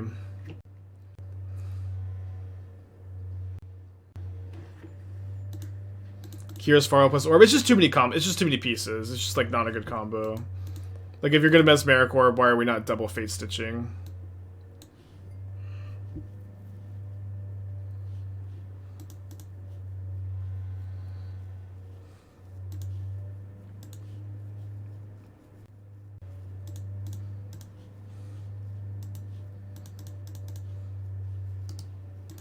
So you're gonna get to draw some cards. It's only fair, I guess. I'm gonna draw Force of Vigor. Did not. I think I should play my Shardless, give them another card. Functions of Fate Stitcher 4/8. Yeah, I don't know. I'm at the very least not excited about it, unfortunately. It is combo with Fate Stitcher. Pure State Mirror with Paradise Mantle. Yeah, it's just too many pieces. It's just not a good combo. I wish that it was. So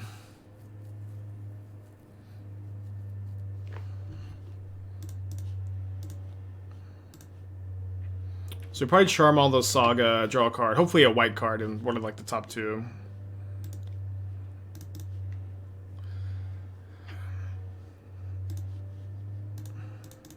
They're really punished with this Murderous Cut draw.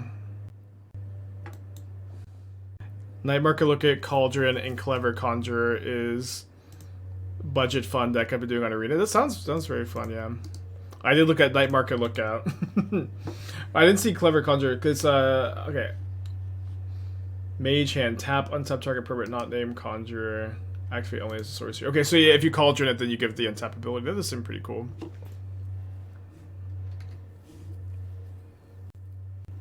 Two mana.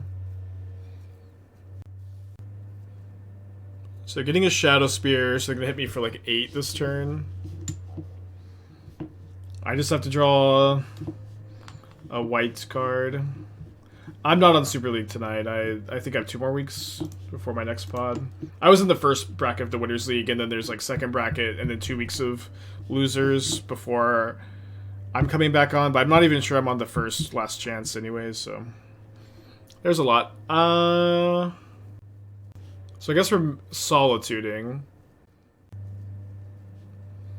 They can only move 1 equipment a turn. They can't do end of turn, can they? Each of your turns, right? So I think we just main phase, exile here.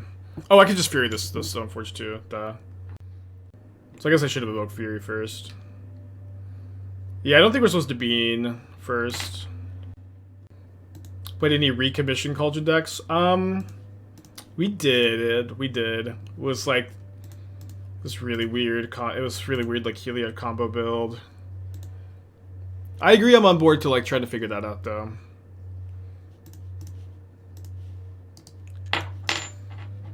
Okay, but it's at 41. It's kind of a high life total, but we'll get there. Having a doozy of a time warping my head around the fact that people are cascading to beans. Like, is this the real deal? Yeah, I mean, it just doesn't cost you very much. Like, you lose Rin in 6, basically, and, like, you lose some sideboard cards when you're building the deck like this. But Rin in 6 is also, like, pretty unnecessary. This deck is so good at hitting your land drops. You just draw so many cards, and Shardless Agent into Beanstalk is a crazy play, and it just doesn't cost you very much to build your deck in a way where that's always going to be the case. You know, probably double Q in here, huh?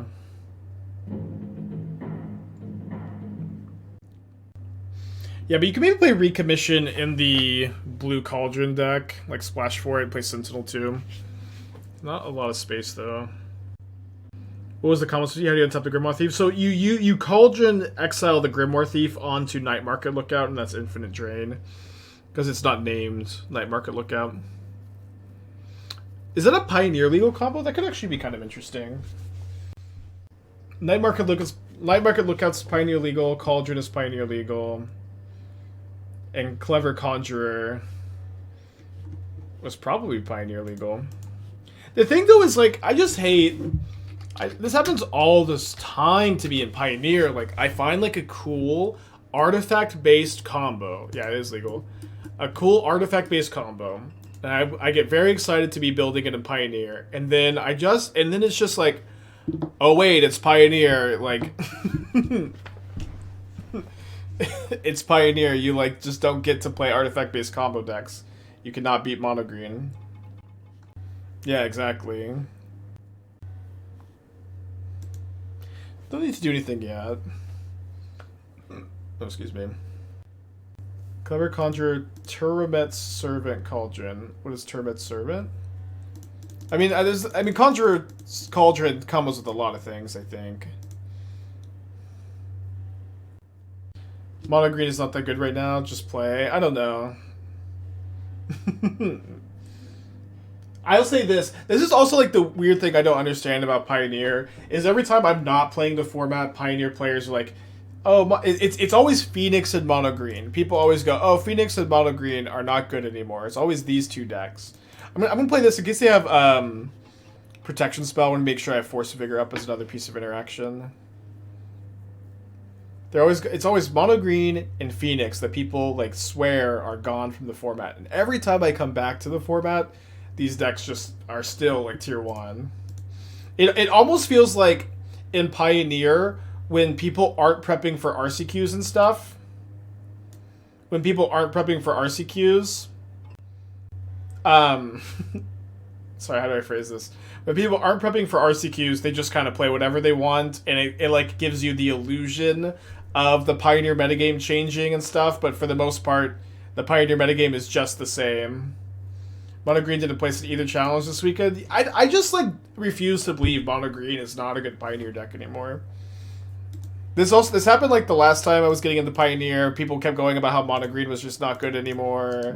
All this stuff. And it just still was. I'm playing around Gingerbread, I guess, by not playing the Bean still.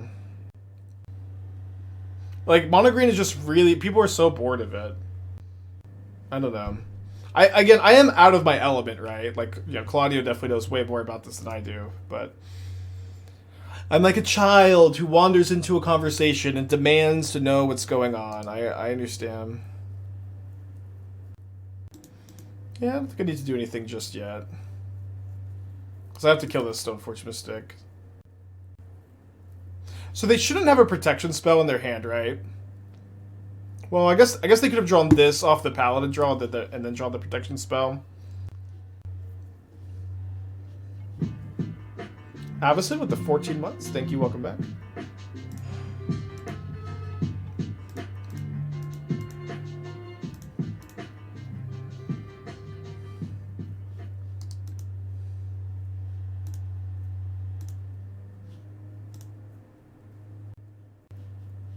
No way. Wow.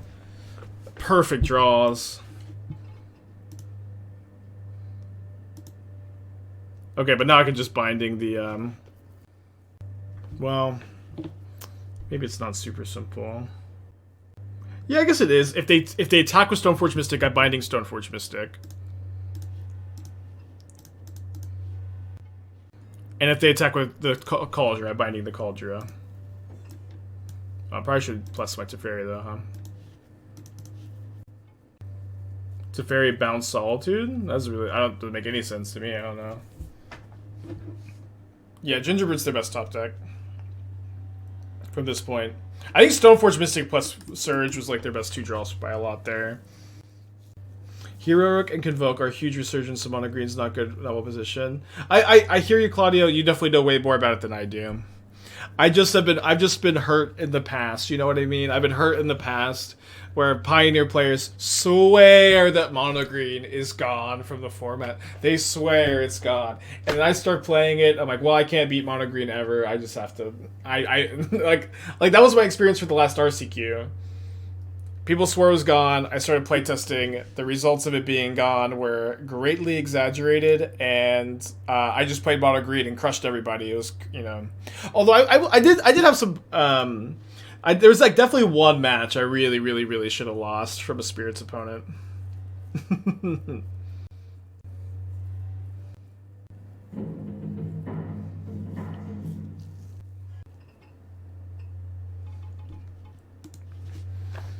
Okay, so they have another hammer now. Not really seeing how we lose, though. Oh, fuck. I have to exile the Germ. I have to exile the Germ because they get to instant speed equip. That being said, they probably will move the hammer over to the Cauldron first so they can get lethal, right?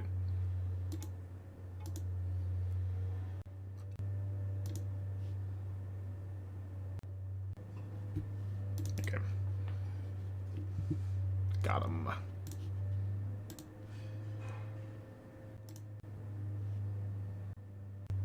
Could have hit Cauldron with the weapon stack. That's true, yeah. I guess that was the better moment to do it. We'll keep that play in our playbooks. I guess I drew the green card for Force anyways.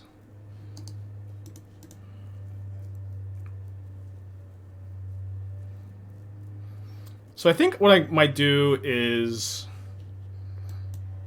I might bounce the hammer that's equipped with the Stoneforge Mystic, Force of Vigor, Forge Anew, and Cauldron. Seems like it's likely better to just bounce my Solitude this turn.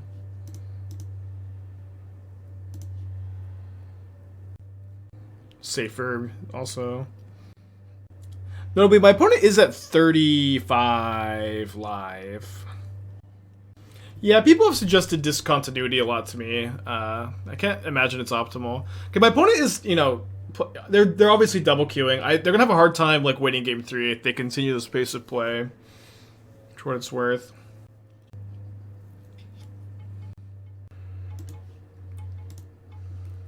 Yeah, I'm 10 minutes against the hammer opponent. Okay, and then they concede. I guess, yeah, I guess they realize they don't have enough time. That was actually a great concession, holy shit. Good job.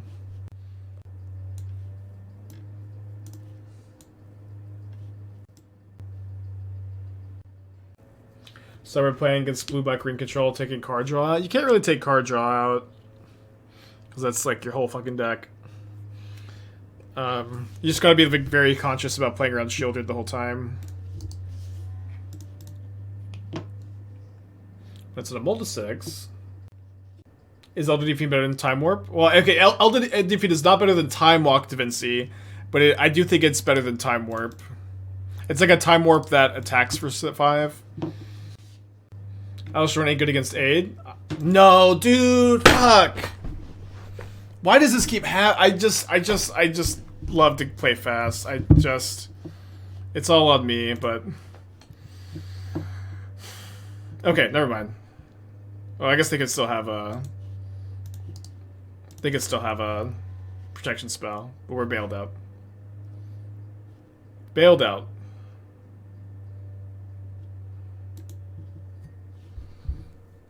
Oh, kind of a tilt punt, though. I really should have responded to this, because now they could just have a hammer in their hand. But they have Surge, which is kind of equally frustrating.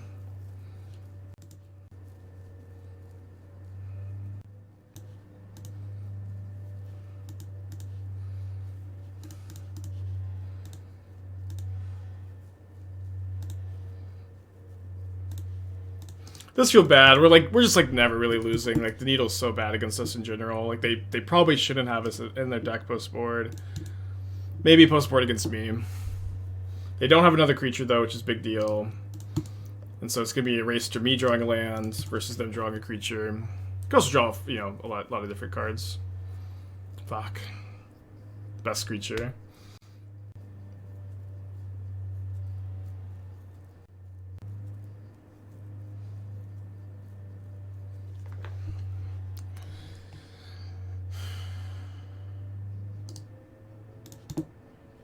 Frustrating. I don't really like Sundering Titan in the sideboard against the mirror, because they just kill it and then you up all their stuff, then they kill it, you have to blow up all your stuff.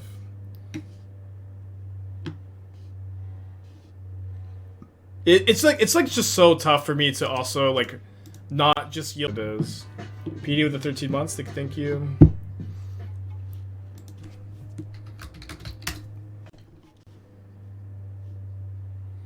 Well, we have the nuts. It's Yogg. Yogg has been a really good matchup, of course.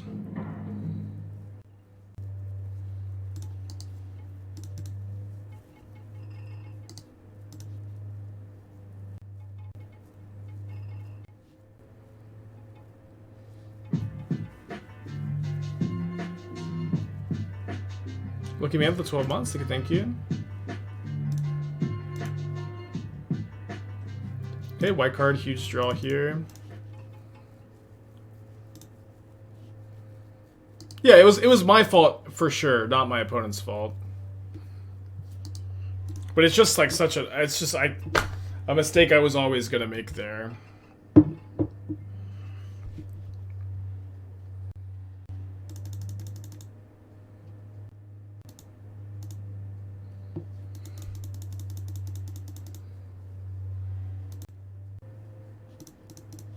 What's a wild thing to say? I'm a little confused. As always.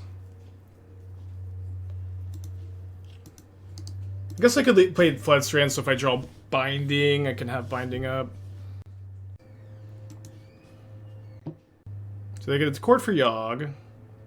Imagine if I had drawn a red card off my Up the Beanstalk.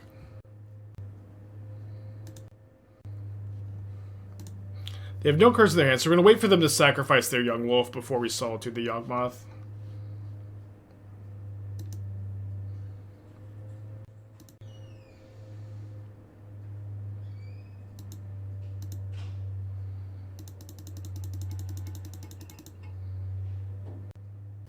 Kind of I don't know. It's kind of crazy to just attack with everything before drawing a card. Like, you don't think you might want to use those mana dorks for mana? We got crushed by Coffers game 1, then we crushed them games 2 and 3. I don't know how the matchup is. Like, in either game, like, one of us was just, like, struggling to have a functional draw. And one of the games we both were, I guess, but it was like, not a super productive game overall.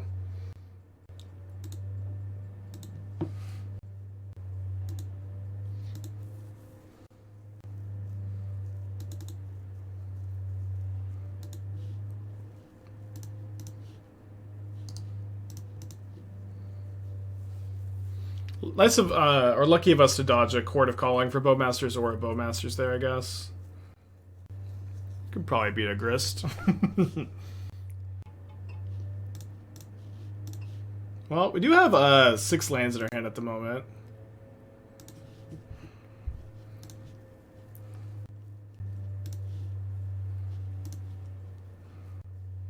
It's weird. I think I killed these two.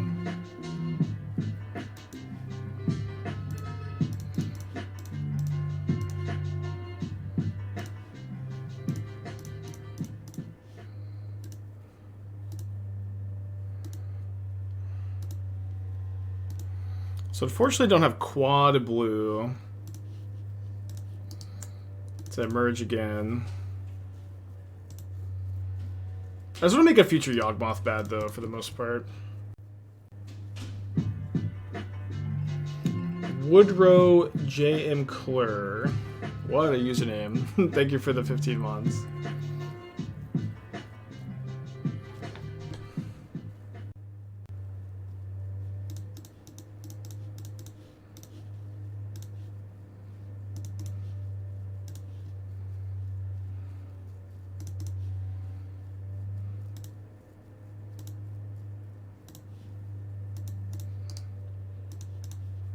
Way to emerge Deep-Fiend next turn, never cycling this at this point.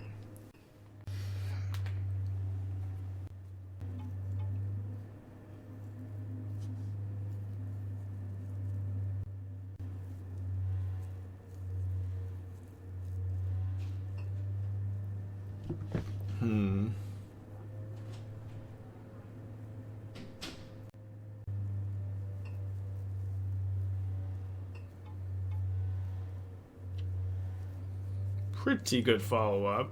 We'll probably be okay. Drew another land, somehow.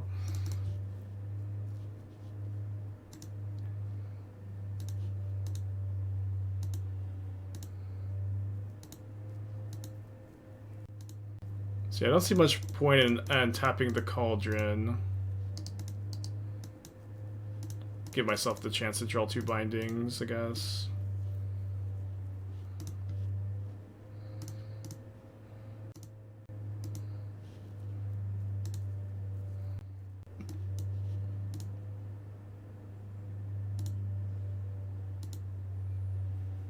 Alright, guess we're doing it again.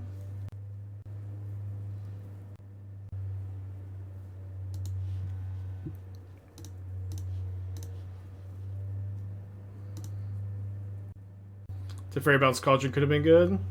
Doesn't seem better. Doesn't seem better. Doesn't seem better than this.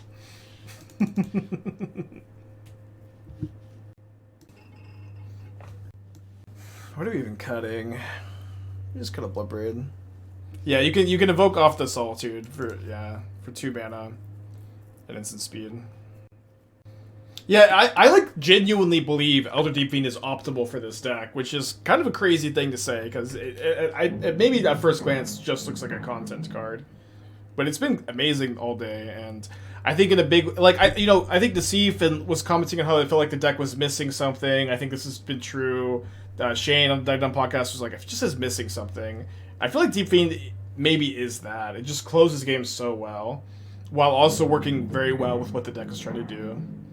Yeah, we cut Nissa Omnath Norn, I was trying to play more than 60 for a while because it was so hard for me to cut those cards, but at the end it did just feel correct to cut them. Okay, I'll probably keep this against Yawgmoth. Is Bean my favorite card of all time? No, I don't even really like Bean necessarily. I'm kind of over it, but I do enjoy the pursuit of good modern decks, I guess. But I kind of wish we could find more variety to some extent. I thought I have I kind of updated mono black no coffers build that I'm somewhat excited about, but the beaning will continue for a while. But I have other cards I prefer, I guess.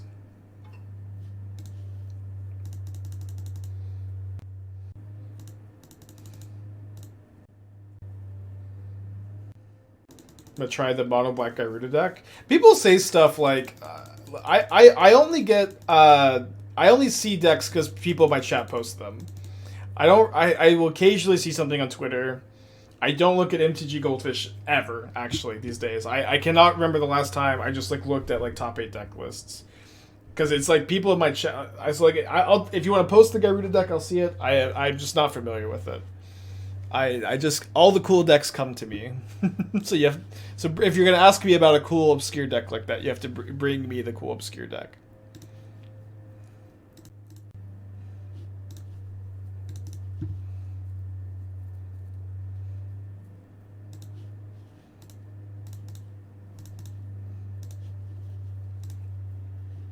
I hope they Bowmaster here.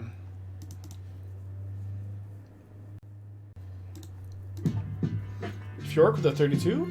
Welcome back. Thank you.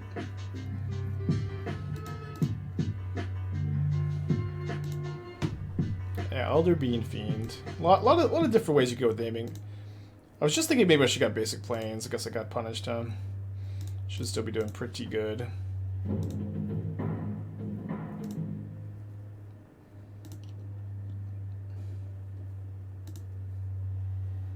Wish I could get excited for these bean decks. Yeah, it just is what it is. You gotta enjoy modern when it's kind of broken.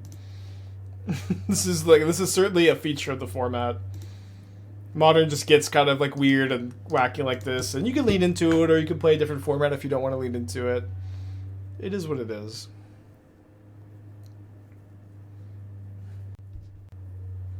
Good chance I just Elder Deep-Fiend in the upkeep, right? see what happens. Yeah, I don't know what happened to my Showcase Raugrin Triome. Maybe I had like rented it from Mana Traders successfully every time before. But I'll buy one next time.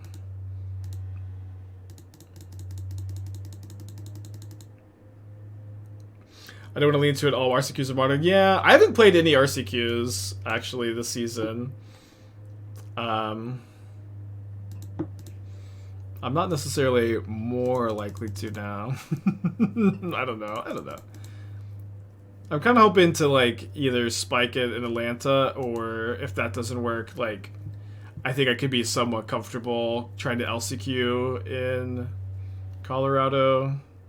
Like I feel really good about my chances of being able to LCQ for Modern.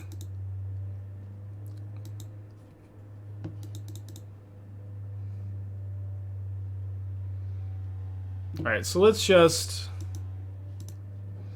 while they're playing around Haywire around Binding. So they only have one card. I guess I need to bounce the Cauldron so I can successfully Binding it next turn. I've got Solitude up. It should be okay. Now I also have Binding up, which is good.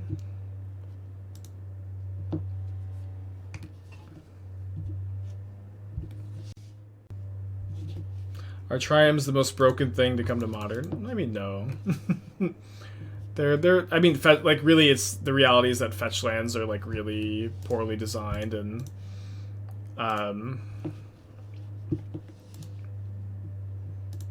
it makes it feel like the sky's falling a lot of the time. I think I want to just get like tapped Hallowed Fountain, upkeep Murderous Cut. Save the Binding for the... Oh, I meant to get Hallowed Fountain. I don't know what happened there. Not really a huge difference, I guess. Save the Binding for the Cauldron, hopefully. Take 3... And then, like, Binding Cauldron and then start stabilizing with the Solitude. Drew the Fountain for turns, though. It did find us after all, I suppose.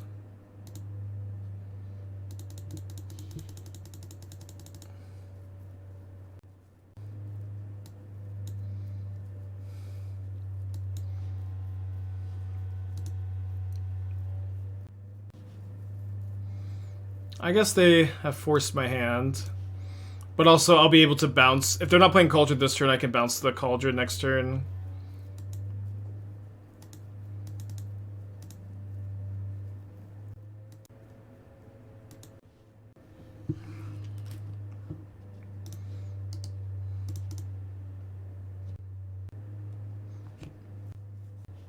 Yeah, Binded is really, really good. Going to 2 is asking for trouble. I like trouble, I'll tell you what.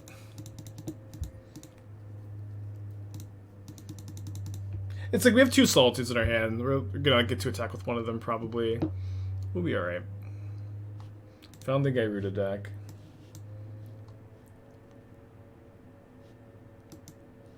Later, ad block. I'll make you whole.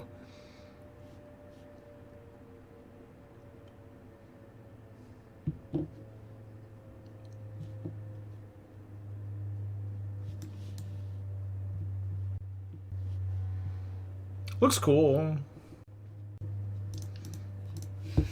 Deck looks cool. I don't know. It looks like probably not as good as Coffers. Like, I think like having access to the 1-mana interactive spells is almost definitely... Ooh. Gonna keep my Teferi. Seems good enough to me.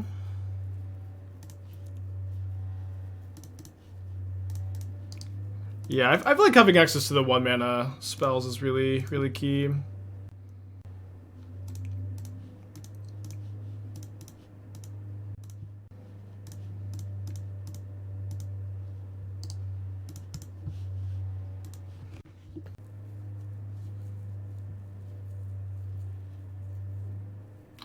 I have YouTube Premium. I listen to music YouTube like nonstop every single day. YouTube is my music app, so I'm pretty happy with YouTube Premium. Of course, gotta, you know, not right for everybody probably.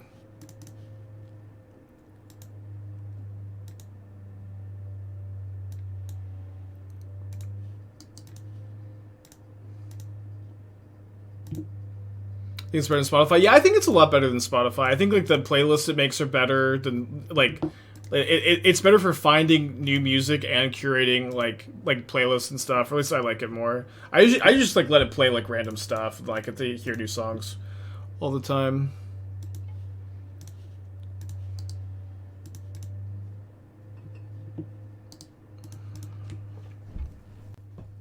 And I also watch a lot of YouTube too. I like YouTube a lot.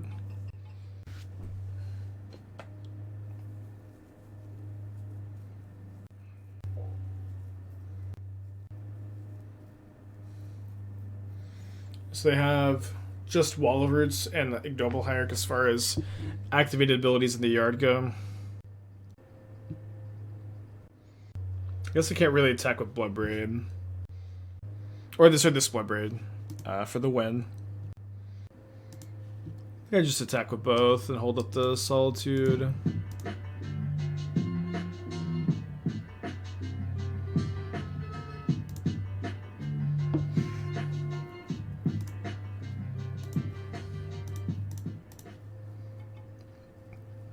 I think Hammer's awful. I think Hammer has like not been the best choice for a modern tournament ever.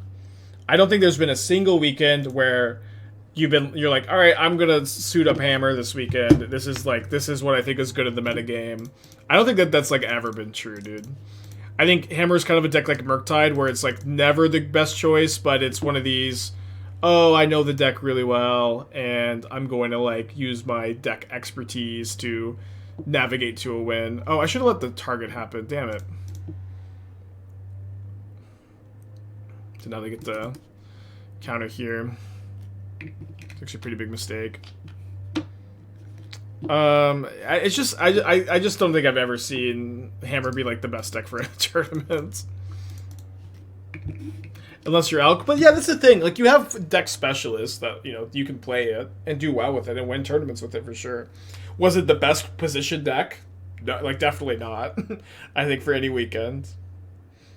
Is it better positioned sometimes than other? Yeah. If you know the deck really well, just like any modern deck.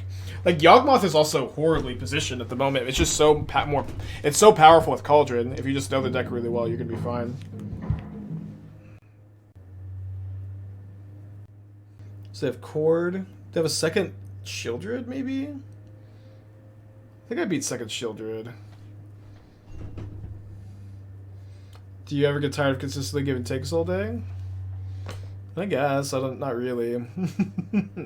I like to talk. I like to talk about Magic. I sometimes do get a little bit burned out on Magic, but I think I'm pretty good about just, like, unwinding after the stream, focusing on other things if I need to.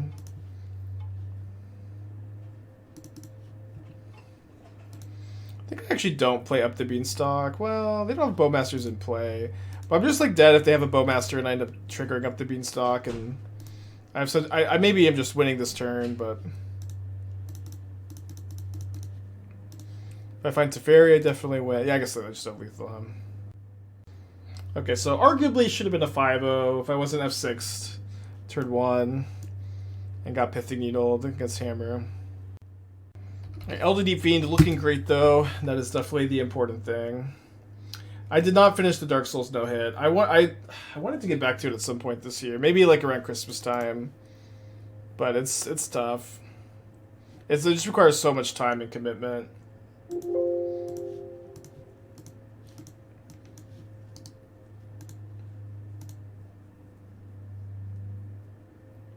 Alright, got a lot of play points there, not a lot of anything else.